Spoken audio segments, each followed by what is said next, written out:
The views and opinions of this program are those of the host, guests, and callers. There is substantial risk of loss in trading futures and options, which you should carefully consider prior to trading. For over 95 years, we've set the bar. Power, we restored it.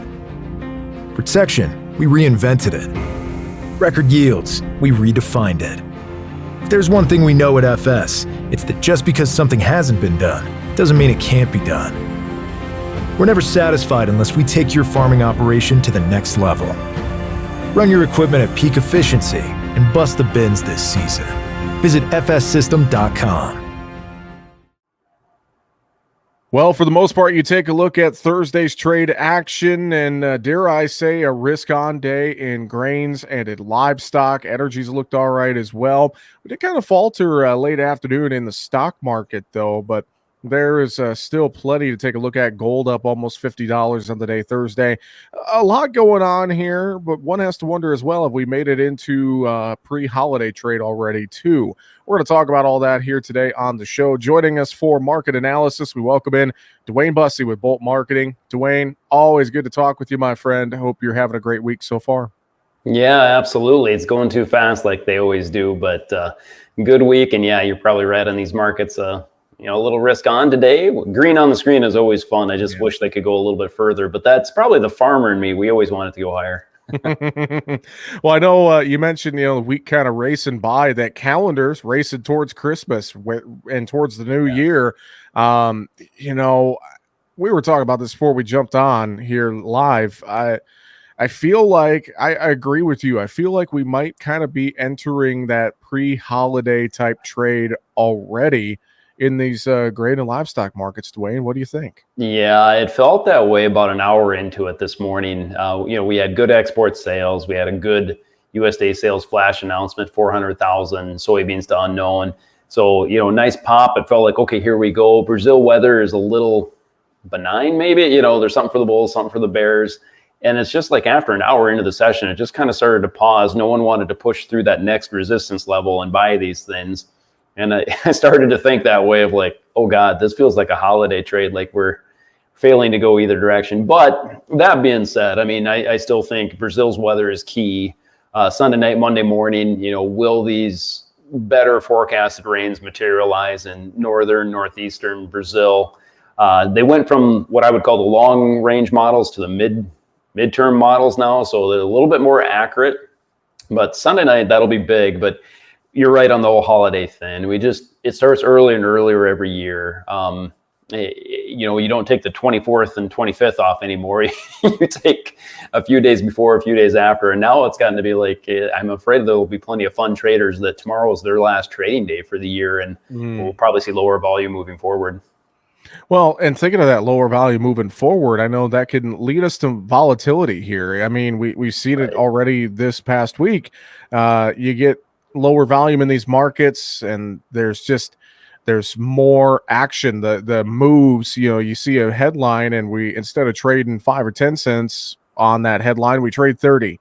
That's something that I think a lot of folks have to keep in mind to make sure they navigate here over the next couple of weeks ahead, right, Dwayne?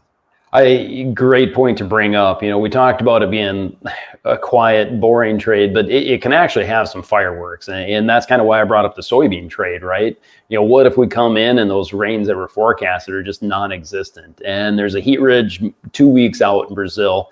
Then that Sunday night, Monday morning with a little bit lighter volume is easily up 30 cents in soybeans. And maybe it goes even higher during the day because the big funds aren't there to sell it off. And so as farmers, wouldn't be a bad idea today and tomorrow to go ahead and just put some targets out there of like, well, if it gets this high, I'd sell some, even if they're what you feel crazy targets, because crazy targets might get hit over the next 2 weeks. That's a good point. And I think especially in this soybean trade, there's, as you mentioned and brought up, I think there's a little more room for volatility here with soybeans. Just weather out of Brazil, as you alluded to, that's going to be a headline driver here regardless over the next couple of weeks ahead, whereas the corn market largely not doing anything. We've talked about that. Corn's just kind of stuck here. So I feel like you need to pay attention to everything, but soybeans, I think there's a little more room for volatility here, isn't there? Right, absolutely. And it goes back to our USDA reports. We just have less soybeans on hand as far as stocks to use ratio is what I'm saying. What are we at, 215 or something? No, I'm sorry. That's where I think it might be at. We're at 245 right now, USDA, 245 million, where on the corn side, you're over 2 billion. So you can talk some bullish stories in corn, but you're not going to run out. If China would step in and keep aggressively buying our beans, it is actually possible to run out of soybeans, believe it or not. Doesn't feel like it, but it never does at harvest season. We got to remember that. So, no, you're right. There's more volatility in the beans. Corn, like you mentioned, we've been stuck sideways. I've got traders that are fairly in and out fast type traders. And I started thinking about some of those accounts. I'm like, some of those guys have been long March corn for 2 months. They're like a one day in, one day out type trader. It just hasn't moved. So, but be careful of a sleeping market too.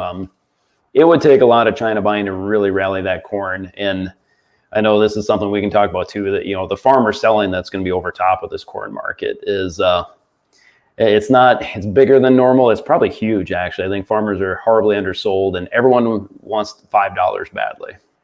Mm-hmm. Well, a couple things there with corn. You mentioned China, and I'm sure you saw that Reuters report earlier in the week that China claims they've grown a record corn crop. It feels like that was kind of a blip on the radar, so to speak.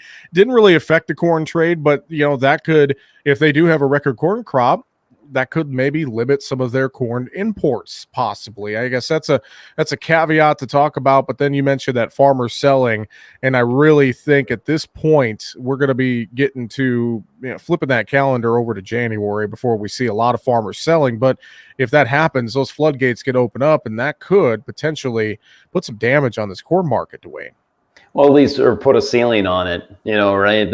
First off, there's probably a lot of farmers right now that know their cash situation, don't want to sell anymore due to tax purposes. So yeah, the farmers selling from now to the end of the year probably pretty limited. That's why I said, maybe you put some orders out in your futures trading account to hit it if you do get a spike up.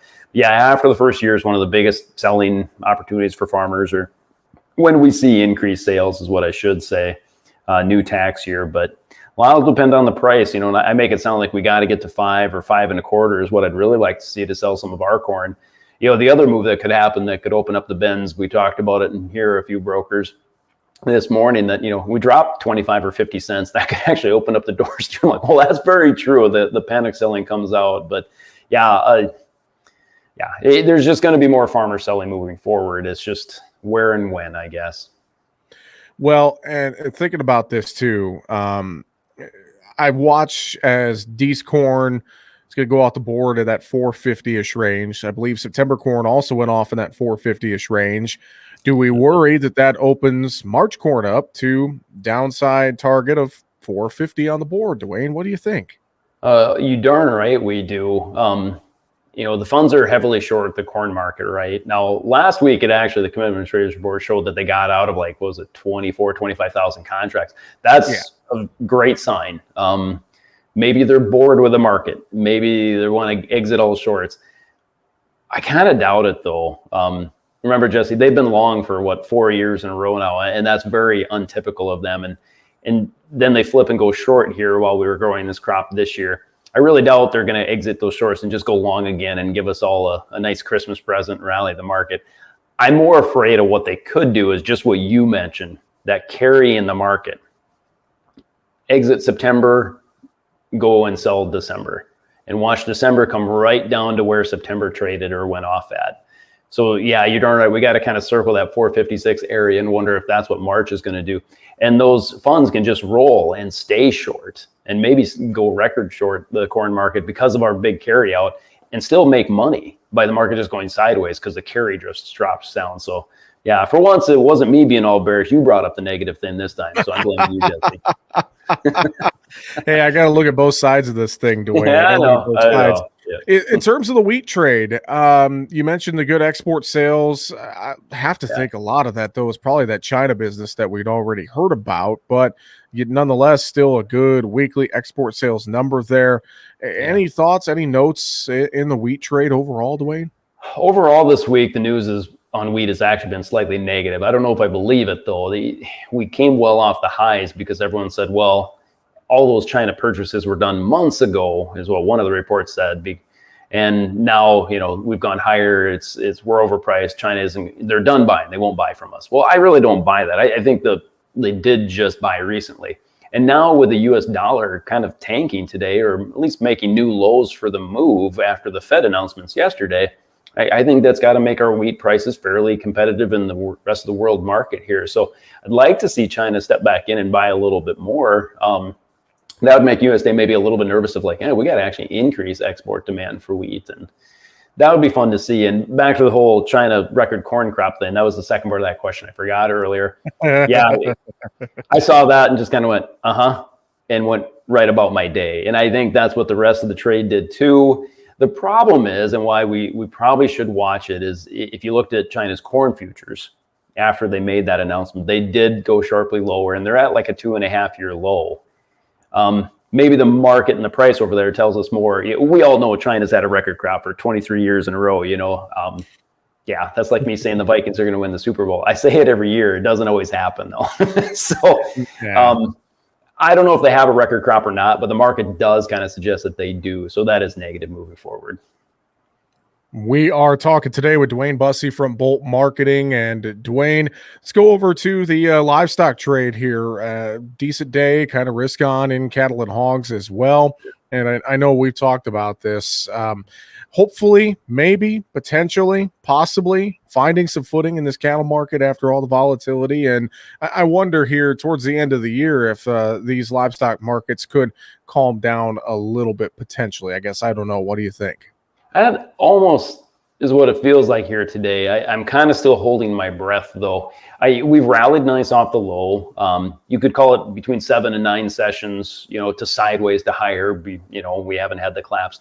But when I look back at some of these charts, Jesse, that's about exactly the same sideways stretch we had 2 other times on this long downward trek or downward trend we are having. So I'm a little cautious and a little worried yet. You can probably still chalk me up to be a bear in this market. And a few reasons why, those heavier carcass weights that are out there now. Now, I think packers wanted the heavier weights because the choice select spread is like $34. Choice is above select. So they needed more choice meat out there. And I'm getting conflicting stories from packers. Imagine that, right? One, I'm hearing Tyson is booked up till mid-January, so they don't need the cattle. The next, I hear they're very current and have to buy the cattle right away. And that's fine. They don't have to tell people because that would kind of be like playing cards with grandma, she's got all the cards in her hand and you're going to lose either way. So yeah, I'm still a bear in this market, but you're right. It does feel like a nice little pause. Today, the feeder cattle, the back months ran right up to the 20-day moving average and then just stopped. So like I mentioned in our first question, like it felt like we had the buying interest today, but we don't quite have enough people that want to push the market through resistance levels and have long positions going into a lower volume holiday couple of weeks ahead of us. So maybe it does quiet down here a little bit. Well, and I think too with cattle and hogs, watching export demand, watching domestic demand at the meat counter, and this could tie into some of the thoughts about the Fed news and the economy this week. I mean, the dollar breaking lower as the Fed held rates steady and signaling that they're going to start cutting rates in 2024 now. In terms of the general economy, I'd have to think that some of this news could be favorable to cattle and hogs because of, it'll help out export demand, retail demand, et cetera. I mean, what do you think about that, Dwayne? Absolutely. I mean, lower dollar always helps our commodities as far as the export side of things. The only problem when you look at the livestock side of it, one, our overall cattle prices, even though we're $30 off the high, we're still relatively high versus like a 5-year average. Go look at prices in Brazil for cattle. They never rallied at all when we rallied. So we're still expensive in the world, even with a lower dollar. So I don't look for beef exports to pick up. They're down sharply year over year. To be expected. That's how supply and demand works. We didn't have a lot of it to export. Now, on the hog side of things, China's market kind of stabilized just a little bit. So I think that's what gave the buying interest here for us today too. And like you said, the overall general good economy in the U.S. The Dow was cooled off, like you mentioned, but still really good, near the highs at Christmas time. Everybody likes that. Everyone feels good about spending money. see where we're at in January. I know as many boxes that are showing up at this office daily. I'm kind of not looking forward to the next credit card bill, but whatever. It's Christmas. That's true. It is Christmas. I think a lot of folks look at it that way too. In many cases, Dwayne, good thoughts before we wrap it up today. Anything final you want to mention or reiterate for folks listening in? Well, we talked a lot about it being a quieter 2 weeks, and that's true. But, take your coffee, sit down in the morning, and I got to do the same thing too. Let's start looking at next year and start penciling some break evens. I do feel like, especially for the corn market, we're going back into a bear cycle, meaning we have plenty of supplies. Our beginning stocks will be around that 2 billion plus minus, I'm guessing plus. So marketing plans will work again. Hedging will work again. You set your price targets, let them get hit. And I think that's going to work. That always works in a bear market. In bull markets, they still work because you wanted to sell at those profits, but we're not going to end at the high prices for the end of the year. So set your cup of coffee down, push the pencil over the next couple of weeks. Let's get started for 2024. Dwayne, good thoughts. If folks have questions, they want to reach out to you there at Bolt Marketing, how can they get a hold of you? Yeah, they can call us directly here, 605-448-2365, or they can check us out online at boltmarketingllc.com. Dwayne Bussey with Bolt Marketing. Always good to have a conversation with you, my friend. Thanks so much. Have a great weekend, and we will talk to you again soon. Thanks, Jesse. That's going to do it for Market Talk today. Find us at markettalkag.com. I'm Jesse Allen. Have a great afternoon.